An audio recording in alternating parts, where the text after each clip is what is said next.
Vancouver, British Columbia, Canada's third city, one of the West Coast's busiest terminals for sea, rail, highway, and pipeline transportation. Crossroads of commerce, meeting place of world travelers, where 750,000 people live and work to the fast-moving tempo of the 20th century. And it all happened since yesterday. On April 18th, 1886, the old town of Granville, sometimes known as Gastown, became Vancouver. The first council chamber was a makeshift tent. Less than 2 months later, the new city had its first major disaster. On June 13th that same year, the fire destroyed nearly all of Vancouver. But 5 weeks later, when this picture was taken, the men and women of Vancouver were starting to build again, for they had vision and courage. They saw in the charred ruins the promise of a great city. The same scene 4 years later, Dominion Day, 1890. Already the fire is forgotten. Wooden shacks have been replaced by solid buildings. The first streetcar is rounding the corner from Carroll Street, scaring the horses on the left, but bringing a surge of pride to the citizens who lined the route of the big parade. Vancouver was on the way up. New and hopeful settlers were arriving every day. By wagon train, by stagecoach along the dusty trails, by perilous barge along the Fraser, and by an ancient mode of transportation for some hardy souls. The story of transportation had already begun, so let's follow it down through the years, all 75 of them, and discover, through the curious eyes of countless cameras and cameramen long vanished from the scene, just what transportation has meant to Vancouver and her people.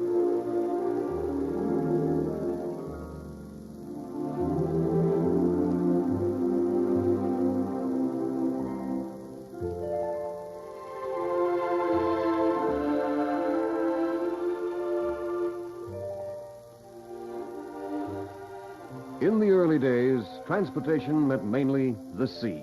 There were no highways, no railways, and air travel was still half a century away. Perhaps this is why Vancouver has always felt the pull of the sea. It has been the source of her wealth and progress. There's always been a salty tang to her history and her struggle to rise from a brash settlement on the edge of nowhere to the metropolis she is today. Masts of early sailing ships rose starkly into the sky beside her busy wharves. They brought goods and people from all parts of the world. In 1887, when the city was only a year old, the waterfront was having growing pains. Things were rough and ready. The wooden building in the foreground is the first CPR station, which, a few years later, became this much more imposing structure, reflecting the ornate architecture of the day. In 1900, the waterfront was still slowly emerging from the forested shore, a cluster of wooden buildings and a shaky-looking trestle that seems perilously inadequate for the weight of the puffing locomotive. But in 1913, things had changed. Imposing warehouses and docks, some of them still in use. And across the harbor, a new neighbor was coming to life, North Vancouver. 1910 saw the inauguration of the first BC coastal run when the first Prince George went into service. For a while during the First World War, she became a hospital ship with a red cross painted on her tall funnel. Today, the second Prince George is a modern passenger ship, which has been in service since 1948, and like her sister ships, the Prince Robert and the CPR's Queen of the North, has been a steady link between Vancouver and the vast North Country, carrying not only passengers, but cargoes of food, supplies, equipment, and gold. The Kenora was one of the first rail car ferries running between the mainland and Vancouver Island. But today, the Princess of Vancouver, a modern twin-screw, vehicular, and train ferry, is typical of a fleet which moves thousands of cars and passengers every day. They've become, in fact, the mobile highways of the sea. Vancouver has welcomed many a great ship in her day, and her transportation story would be incomplete without mention of the great white empresses of the Pacific, those romantic luxury liners which made the city a regular port of call. Who can forget them, gliding smoothly into their berths, ablaze with light, accepting the fanfare and excitement as their due? They brought color to the waterfront.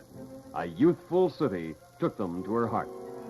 The white empresses are just a memory now, but their place has been taken by a new race of seagoing giants, the glittering luxury liners from down under. Here is the Canberra, arriving in Vancouver at the end of her maiden voyage, one of the largest passenger-carrying vessels afloat. The flags are flying in welcome, and the city turns out to greet her. No wonder Vancouverites are said to have salt water in their veins. In 1947, there was a nostalgic backward glance into a forgotten era when the Pamir paid us a visit. A lone voyager from the past, the last sailing ship afloat, yet still active in the grain trade between North America and Australia. Buffeting the gales off Cape Flattery, she presents a gallant picture. Not long after this, the Pamir folded her sails and went down to the sea forever. Two eras in the history of transportation. This composite photograph shows the Empress of India heading out from Vancouver and passing what appears to be the wreck of the Beaver off Prospect Point. The Beaver was the first steamer to serve Vancouver, but it had been a regular visitor around the Fraser River as far back as 1836. The wreck occurred in 1886, the year Vancouver was born.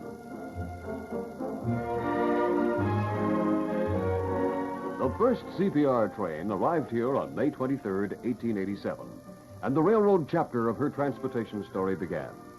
It was an historic occasion, and the whole city turned out to welcome Engine 374. They decked her with flowers, bunting, and flags, and the celebrations went on all day and night. But in the middle of the cheers and the noise, some of the early pioneers must have paused to realize that no matter what happened later on, this would always be considered one of the greatest days in the city's history. Time and events were moving along. The year before, it had seemed that Port Moody would be the western terminus of the railroad and the great seaport of the Pacific. But the tide of history can sometimes turn the tables on politicians, engineers, and empire builders. The voice of New Vancouver scoffed at the plans for Port Moody. The railway must be extended. And it was. Vancouver welcomed number 374 with open arms, for this was one of her first victories, as well as a symbol of the future. Today, Engine 374 is a dignified playground for youngsters at Kitsilano Beach, where she was laid to rest in 1945. But in 1887, she was young and full of steam, and her arrival marked the beginning of a new era. The CNR arrived later in the fall of 1918. And then the Great Northern, the Pacific Great Eastern. All of these great railways played an important part in the development of Vancouver, bringing her cargoes from a bulging continent, dumping them on her docks for transshipment overseas. These were great and vigorous years. The raucous blast of a ship's horn in Vancouver Harbor was taken up, and the sound of it re-echoed through the valleys and forests of British Columbia as freight and passenger trains roared through the night, all of them coming to or going from Vancouver. The modern streamliners of the rails are a match for the new ocean liners, and they're a lot different from the trains we knew when we were young. Today, it's sealed windows and air conditioning, lavish accommodation, and luxurious comfort. But remember when it was like this? Red plush and gaslight, ornate luggage carriers and tiny windows. Things have certainly changed for the better. Or have they? There's a touch of nostalgia for the old-timer in this Edwardian-style sleeping car, which later, but not much later, became the old standard sleeper of fond memory.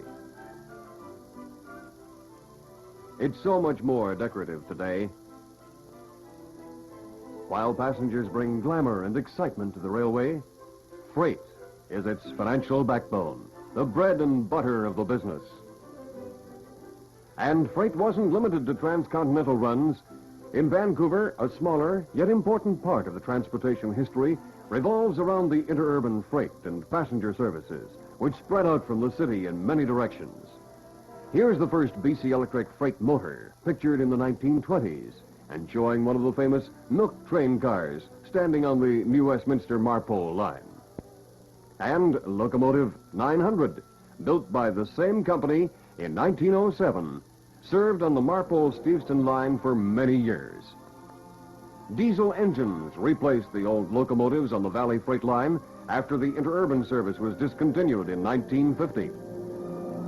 Yesterday and today, 75 years, millions of people, billions of pounds of freight, the old 374 and today's streamlined Continentals.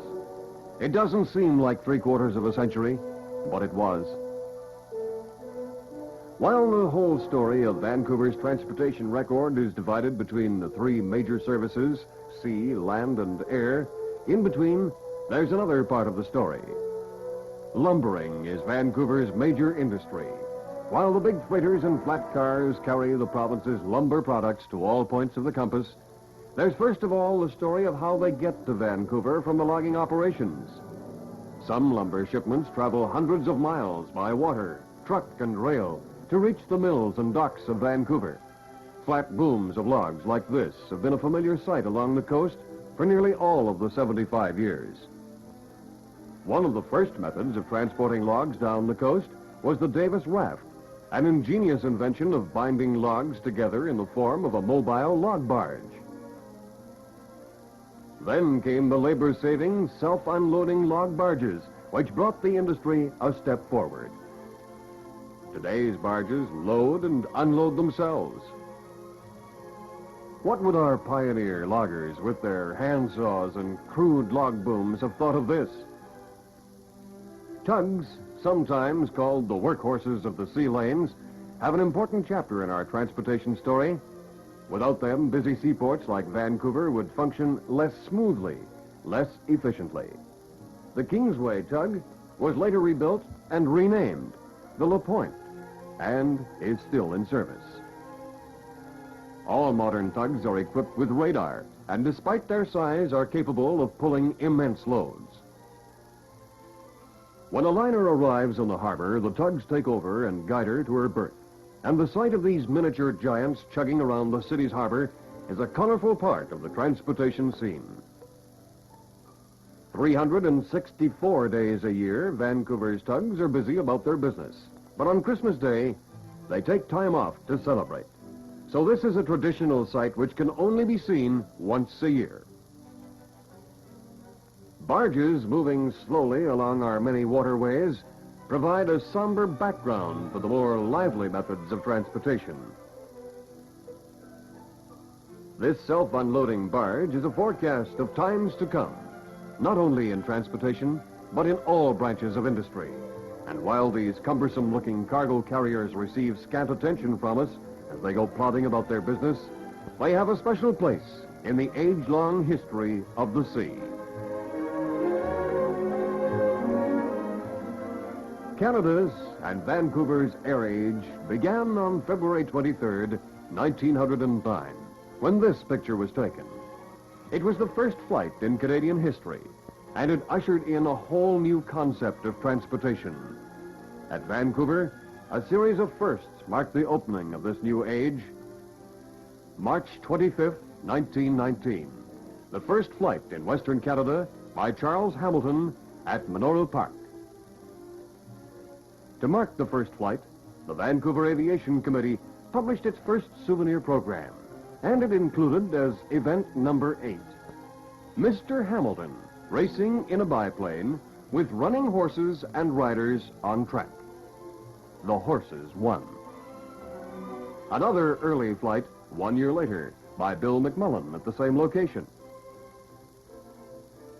Another first for Vancouver, Canada's first woman aircraft passenger, Olive Stark, at the controls, her husband Billy. May 13th, 1919, the first flight between Vancouver Island and the mainland by Hall and Eckley. In the 1920s and 30s, Vancouver was the base for a courageous group of bush flyers who performed invaluable service in opening up the remote areas of the province, exploring, surveying, charting heretofore uncharted country. The names of these early birdmen are now almost legendary. Don McLaren, shown here with this Western Canada Airways Boeing BIE flying boat. Baker, McConaughey, Brown, and many more. This Curtis HS-2L flying boat took passengers for sightseeing trips over English Bay in 1926. But this Canadian Airways Junkers has no time for such frivolities. Supplies are being loaded for a flight into the rugged North Country. By 1934, however, less colorful, but regular flights were being scheduled out of Vancouver. And this United 247 is inaugurating a Seattle flight on July 1st of that year. Were you in the crowd of onlookers? Changes came rapidly. By the early 40s, twin-engine planes were in service out of Vancouver's airport. But before that, on September 1st, 1937, TCA inaugurated its first commercial operations flight between Vancouver and Seattle with this Lockheed 10A. And 25 years later, on September 1st, 1962, the company commemorated the historic event by reenacting the scene using the same plane and having on hand the original pilot and the first two stewardesses employed by the company back in 1937. But we're not finished with the past yet. This Lockheed 14 was used to inaugurate the passenger service between Vancouver and Montreal on April 1st, 1939. And during the war years of the 40s, these Lockheed Lodestars kept civilian flight schedules operating smoothly despite wartime shortages of men and machines. DC-3s were a familiar sight in the late 30s as they flew in and out of Vancouver Airport. Some of them are still in service today. On May 1st, 1948, TCA North Stars began flying in and out of the city, marking the advancement to the family of four-engine craft. Followed later on by CPA's turboprop Britannia, typical of the forerunner of today's jet, and which, on its polar flight out of Vancouver to Amsterdam, pioneered a tremendous event in the annals of flight. Compare 1962's jet with the Silver Dart of 1909, and you'll see that in 53 years, the business of flying has come a long way. And the roar of jets across the sky over Vancouver is a new sound we've added to our generation stockpile, bringing Vancouver to the doorstep of the four corners of the world. Within the past 10 years or so, a strange flying bird known as the helicopter has appeared on the flying scene in and around Vancouver. These maneuverable copters have proven their worth in servicing giant construction projects in remote and mountainous regions. And today, they're branching out into diversified roles as taxis, observation posts, flying radio stations. In 1932, when the air age was just beginning to flex its muscles, our international airport looked like this. But today, it's headquarters for a major branch of transportation, one of the busiest airports on the continent, freight depot for more than 14 million pounds of freight each year. Truly, a jet-age crossroads of the modern world, where new and exciting chapters in the transportation story are being written in the sky above the city.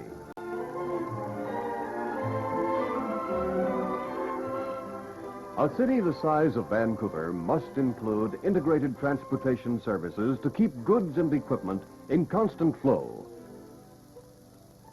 Without her warehouses, tracks, and merchandising services, bringing cargoes in from all corners of the world, sorting them, dispatching them, the machine of our industry would very soon come to a stop. A city is not really self-supporting. If you need a book, a new car, a sleeping bag, or even a collar stud, it very likely has to be brought in by bus, train, plane, truck, or ship, and a great army of men and women see that it gets here. A piggyback is no longer confined to the playground. Today, it means a service which transports another service. Fleets of trailers and trucks moving across the country, ready to be transferred to highways and city streets for the last lap of their journey. Even trains have a piggyback service to bridge the waterways around Vancouver. It takes many types of transportation service to keep a city in business, and Vancouver has them all. Unseen services, working round the clock to bring the goods of all the world to our doorstep.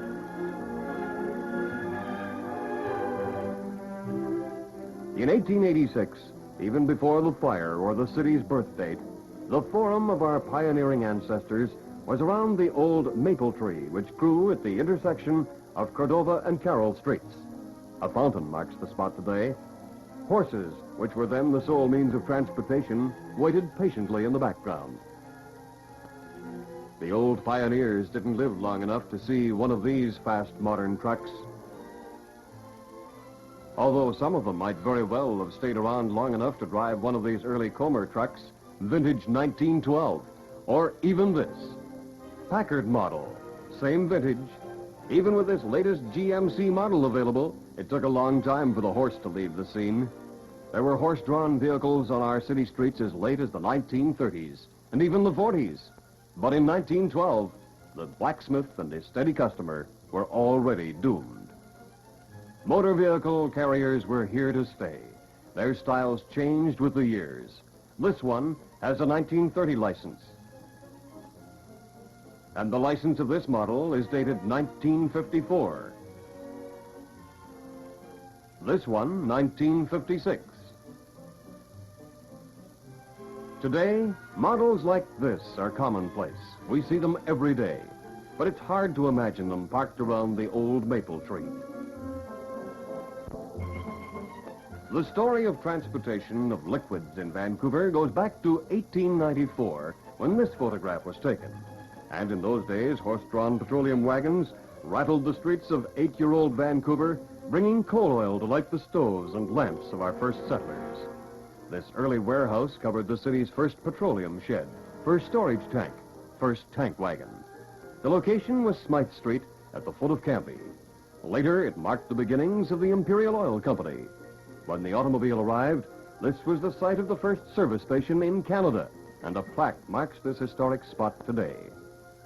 In the early days of railway construction in and around Vancouver, water barrels were toted to the site by horses, or, as in this case, a donkey. The massive stainless steel milk carrier of today, however, makes the old donkey-pulled barrel of yesterday look slightly comical.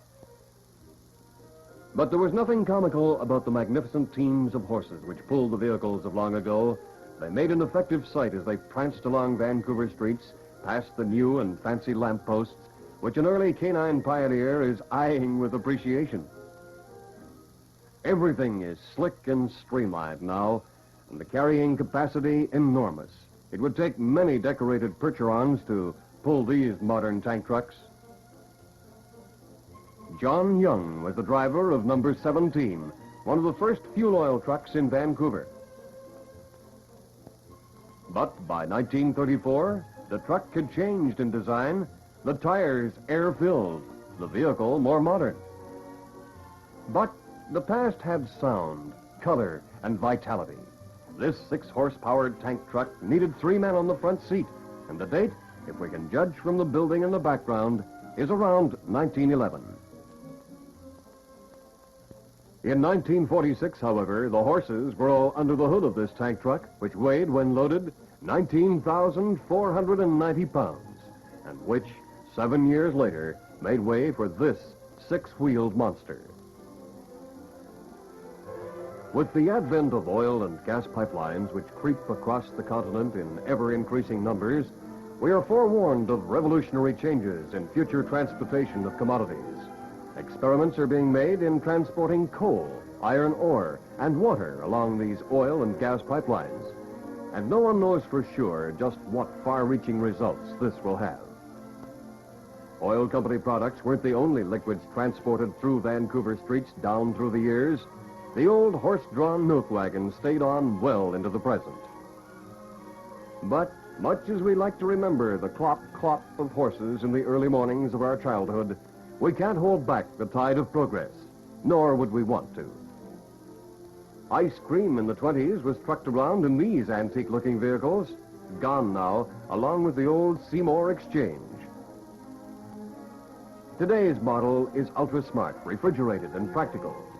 We take these modern carriers for granted nowadays, but in their various forms, they've been part of the local transportation scene for all of the 75 years of our story.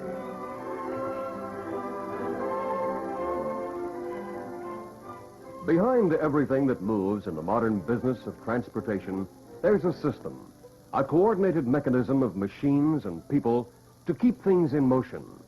The vast telephone system, for instance, with its modern wireless switchboards and microwave towers that span the continent.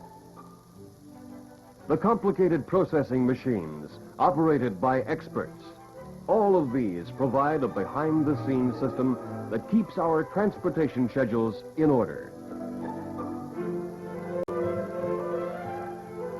While all branches of transportation forged ahead during the years, how about Mr. and Mrs. Vancouver? How were they getting around? Like all people everywhere, they love parades and celebrations. Any excuse to bring out the flags and follow a band. In 1901, as these pictures show, they were out in force to greet the Duke and Duchess of Cornwall. This was at the corner of Cambie and Hastings. This was taken at the old courthouse nearby. All through the years, they've been meeting trains and planes and ships, welcoming royalty and movie stars and important visitors. How did all these people get around? This is the human element in the story of transportation, a fascinating record of people on the move. Nowadays, we have a network of modern buses to service. But our earlier city transportation system had horses on the payroll. The year is after the turn of the century, looking north on Granville Street from Georgia. And even then, as you can see by the sign on the left, Vancouver was tourist conscious. 1896, and vehicle styles had changed, but there were still only 4 wheels on old number 8, which served residents along Powell Street. Where are they now, these long-forgotten motormen? Did they stay with the firm long enough to win a gold watch or the presidency? The Morris Tobacco Store is still doing business on Hastings Street as advertised. That same year, a parade brought the streetcars to a standstill, as it does today. Number 10, with its fancy paint job, was 6 years old then. But even earlier in 1892, the Westminster and Vancouver Tramway Company operated this trolley car between the two cities. Its route, in that far-off day, lay through stump clearings, bush, and communities which were mere slits in the forest. In 1895, as this old picture shows, the reliable horse was still in use. This is the Steepston Stagecoach, which ran from that fishing community to Vancouver before the CPR tracks were laid. Billy Steeves, after whom the town was named, is shown in this historic photograph. By 1900, the horse-drawn stage was still serving between Steepston and Vancouver. Time-conscious citizens who hated missing their transportation as much then as they do now hurried to catch the tram in 1908 at the foot of Granville Street, False Creek. This was a special going to the races at Menora Park. And over toward the left, you can see the Kitsilano Trestle, which is still in use. The company ran other specials in those days. In 1910, these flat cars were packed with enthusiastic fans off to New Westminster for a lacrosse game and caught by the camera just as they were about to leave Carroll Street Station. And speaking of specials, what was more special than the old observation car with its arc of lights, pretty dazzling for those days, its talkative conductor, and ladies in big Edwardian hats? This was 1912, and from the look of it, before Teddy Lyons. But in 1950, when the same car took its last nostalgic run around Vancouver, Teddy Lyons was definitely on hand to bid the old car farewell. Time marches on. Standards of living and transportation change with the years. In 1923, the BC Electric put its first bus into service in the Grandview district. Seated proudly inside were members of the city council of that day And if you were here in 1923, you'll know what they saw as they gazed out of the windows. On May 1st, 1924, this deluxe fleet of buses went into service between Vancouver and the Royal City. The straight fare from one city to another that year was 25 cents, and this service was popular, despite the fact that two interurban lines were operating between the two stations. But by 1947, the era of the interurban was drawing to a close, and the way of life for thousands of Vancouverites was soon to be a memory. 1938 had seen the introduction of the PCC one-man cars, and number 300 was the first of them, although they were just a transportation interlude in the march of progress. Vancouver was already planning the changeover to rubber. In 1945, city buses had arrived. And in 1947, trolley coaches were introduced and are in service everywhere today.